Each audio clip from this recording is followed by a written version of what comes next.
Salam alaikum à tous. Le sujet qui est traité aujourd'hui fait beaucoup débat de nos jours. La musique est-elle autorisée, plutôt déconseillée ou interdite? Avant de rentrer dans les détails, nous allons tout de suite mettre les choses au clair pour lever tous les doutes. La musique est 100% interdite, illicite. Il est interdit d'en écouter. Alors pourquoi? Pourquoi la musique serait-elle interdite? Vous savez que l'islam est la religion de Dieu, et que si celui-ci a interdit la musique, c'est qu'il y a une raison. Car si Dieu nous interdit une chose, c'est que celle-ci est forcément mauvaise pour nous. Et s'il nous l'autorise, c'est que celle-ci est bonne pour nous. Et ça, c'est quelque chose que beaucoup de gens ont du mal à accepter. Pourquoi la musique serait-elle interdite? Quel mal y a-t-il là-dedans? Il faut déjà savoir que seules les musiques avec des instruments sont interdits. Les chants avec des voix humaines uniquement sont autorisés. C'est pour cela que nos vidéos ne comportent que des musiques avec des voix seulement. Vous allez à présent vous rendre compte à quel point la musique peut être dangereuse. Voici le danger de la musique. Le danger de la musique. Le danger de la musique. Le danger de la musique.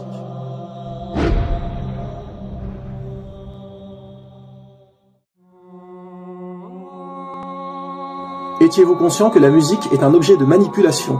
Étiez-vous conscient que celle-ci vous affecte dans vos choix personnels? Nous allons vous expliquer un peu plus en détail. Déjà, il faut savoir que la musique met l'être humain dans certains états. Par exemple, écouter une musique triste va souvent vous rendre triste. Une musique qui bouge va vous exciter. La musique, en fait, affecte votre état général. Par exemple, nous connaissons une personne qui nous appelait fréquemment et qui nous parlait de suicide. Et devinez quoi?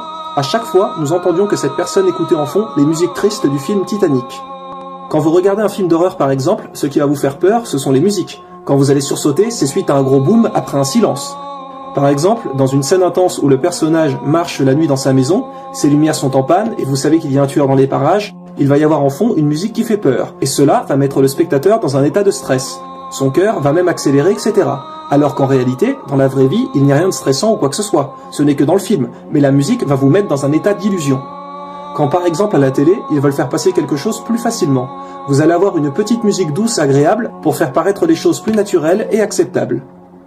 Si par exemple, vous êtes en colère contre quelqu'un, et vous êtes plus ou moins sur le point de le frapper, eh bien, s'il y avait eu une musique forte derrière, il y aurait eu 2 fois plus de chances que vous le frappiez que s'il n'y en avait pas, car la musique va augmenter votre colère. Des études ont même été faites sur les tentatives de suicide sur les gens qui écoutaient tel ou tel style de musique, et ont prouvé que certains styles augmentaient l'envie de se suicider. Un autre exemple, quand un jeune roule dans sa petite voiture, sa Clio, sa 206 ou peu importe. Il faut être honnête, tout jeune qui va écouter une musique un peu speed va accélérer et conduire bien plus brutalement. Et puis, dès qu'il descend de sa voiture et coupe le contact, ça y est, là, il revient à la réalité. Mais la musique va vous faire conduire de manière beaucoup moins responsable. Elle va bien souvent vous donner l'envie d'accélérer, preuve qu'elle a un impact sur vous. Celle-ci peut vraiment influencer votre comportement. La musique vous apporte de la nostalgie. Beaucoup de gens, des fois, n'ont pas le moral le soir parce qu'ils écoutent des musiques tristes. Alors qu'en réalité, il n'y a rien de triste sur le moment, mais celle-ci va vous mettre dans cet état. La musique vous affecte psychologiquement. Ce que nous allons vous dire maintenant va peut-être vous étonner, mais ceci est pourtant bien réel. Saviez-vous que la musique empêche de réfléchir sérieusement? Par exemple, quand vous regardez un film, votre cerveau est concentré sur ce qu'il voit. Votre cerveau pense au film qu'il regarde. Eh bien, quand vous écoutez de la musique, c'est pareil. Pourquoi croyez-vous qu'à force d'écouter des musiques, vous apprenez les paroles par cœur sans le faire exprès? Votre cerveau se concentre en fait sur ce qu'il entend et pendant ce temps ne réfléchit pas à autre chose. Et de nos jours, les jeunes se lèvent et mettent la musique, l'écoutent avec le téléphone dans le bus, l'écoutent dans la voiture, les gens l'écoutent au travail. Énormément de gens se lèvent avec la musique et se couchent avec la musique. Et finalement, vivent une majeure partie de leur vie avec un fond sonore. Comprenez à quel point celle-ci empêche de réfléchir convenablement et gêne le cerveau. Quand par exemple, vous êtes en voiture et vous vous perdez, vous avez besoin de bien réfléchir pour retrouver votre route. Vous devez vous concentrer pour y arriver. Eh bien, s'il y avait de la musique en fond, vous allez à coup sûr la couper pour mieux vous concentrer, car celle-ci vous empêche de bien réfléchir. Le meilleur moyen pour réfléchir sérieusement à quelque chose, c'est de n'avoir aucun son autour de vous, car votre cerveau peut se concentrer vraiment. Sinon, celui-ci est constamment dérangé sur ce qu'il entend.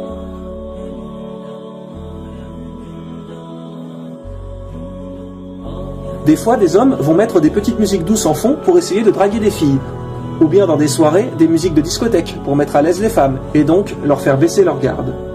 Regardez en boîte de nuit comment les gens dansent. Sans musique, personne ne danserait, les gens n'oseraient pas. Ils ont besoin de cette musique qui va les affecter physiquement pour ne plus trop réfléchir et pouvoir plus ou moins se lâcher et être à l'aise. Beaucoup de gens, avec des musiques de discothèque en fond, vont aller draguer. Car comme il est dit, la musique masque un peu la vérité et vous met à l'aise. Vous perdez en vérité votre morale avec celle-ci. Elle masque vraiment les choses et vous met dans une ambiance qui est fausse. Ce que l'on veut expliquer par là, c'est que vous compreniez que la musique peut vous affecter réellement.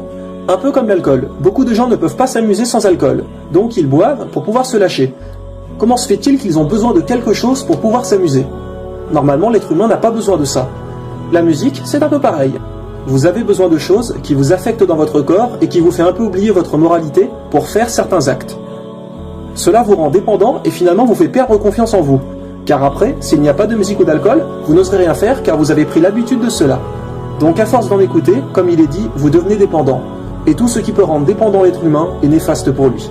Que ce soit la cigarette, l'alcool, la drogue, etc. Vous voyez l'influence que cela peut avoir sur le corps humain. La musique est donc un excellent moyen de contrôle pour mieux faire passer quelque chose. Parfois donc dans un film, un passage paraîtrait ridicule, mais avec une bonne petite musique bien placée, les choses passeront beaucoup mieux. La musique peut avoir un réel pouvoir de manipulation si elle est bien utilisée et peut vraiment masquer la réalité dans beaucoup de cas. Et les choses sont encore pires de nos jours. Saviez-vous que beaucoup de chanteurs cachent des paroles ou des actes sataniques dans leur musique et leurs clips? Une grande majorité de la population mondiale écoute de la musique et malheureusement une minorité comprend le sens réel de celle-ci et des effets que cela a sur le public. Il n'y a pas besoin de montrer les clips d'aujourd'hui pour prouver les références au sexe, satanisme, alcool, etc. Nous le voyons tous les jours à la télé ou sur internet.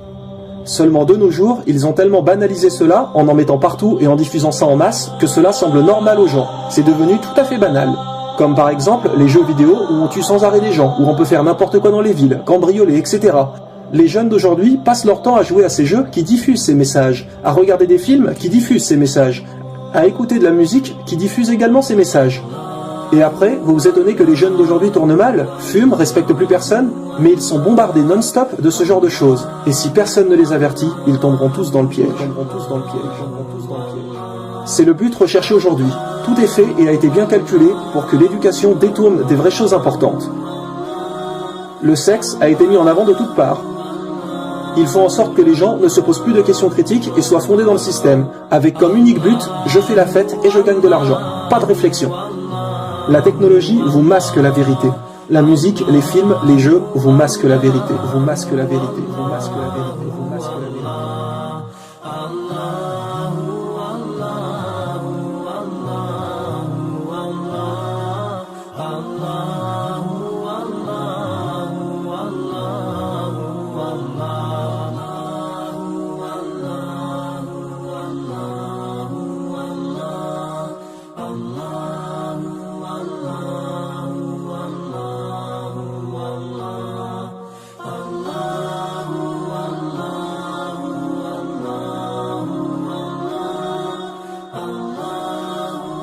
Et vous pensez que la musique, tous ces films où il y a des scènes obscènes, ces jeux vidéo, etc.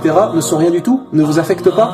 Bien au contraire. Mais comme ils sont utilisés de manière très intelligente et présentés comme des loisirs, les gens n'y voient que du feu.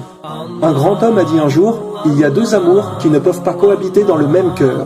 L'amour du Coran et l'amour de la musique. L'un chassera l'autre. Et c'est valable pour toutes les autres choses. Vous ne pourrez pas à la fois aimer ce que Dieu nous demande et à la fois aimer ce que Dieu nous interdit et que le diable vous pousse donc à commettre. Prenez bien conscience de ces choses-là. Comment se fait-il que nous entendions de telles paroles dans nos musiques aujourd'hui? Par exemple, Marilyn Manson, dans son album Antéchrist Superstar, il est dit « Le moment est arrivé, c'est clair, notre Antéchrist est presque là, c'est fait ». Ou bien Eminem, « Mon âme est possédée par ce diable ». Ou bien encore John Lennon, « Je sais que les Beatles connaîtront le succès comme aucun groupe ne l'a encore connu, je le sais très bien, car pour ce succès, j'ai vendu mon âme au diable ».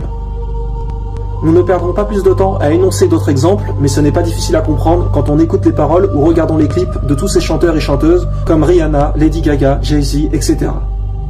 Comment se fait-il que les jeunes qui entendent ces paroles les chantent et les répètent? Car en réalité dans leur tête, ils ne réfléchissent pas et répètent tout bêtement. Donc forcément, dès que de vraies paroles arrivent, comme des paroles importantes et en l'occurrence les versets du Coran, ils font comme une allergie à ça, comme si ils ne supportaient pas. Parce qu'en fait leur cœur est imprégné de choses mauvaises. Vous savez mes frères et sœurs, le cœur est comme une éponge, il absorbe ce qu'il a autour de lui. Donc notre cœur peut être noir ou blanc selon ce que vous lui donnez. Vous voulez laver votre cœur, entourez-le de bonnes choses, du Coran, de prières, etc. Et il absorbera et s'imprégnera de ça. Mais si vous écoutez et regardez constamment des choses obscènes, votre cœur s'imprégnera donc de ça et s'attachera à ces choses puisqu'il en est complètement imbibé. Et vous aurez l'impression d'aimer les péchés, en vous disant que ce n'est pas si grave que ça. Vous croyez que ces choses sont un bien alors qu'elles sont un mal pour vous. Et d'ailleurs Allah nous le dit bien dans le Coran, chapitre 2, verset 216. Il se peut que vous ayez de l'aversion pour une chose alors qu'elle vous est un bien, et il se peut que vous aimiez une chose alors qu'elle vous est mauvaise. C'est Allah qui sait alors que vous ne savez pas.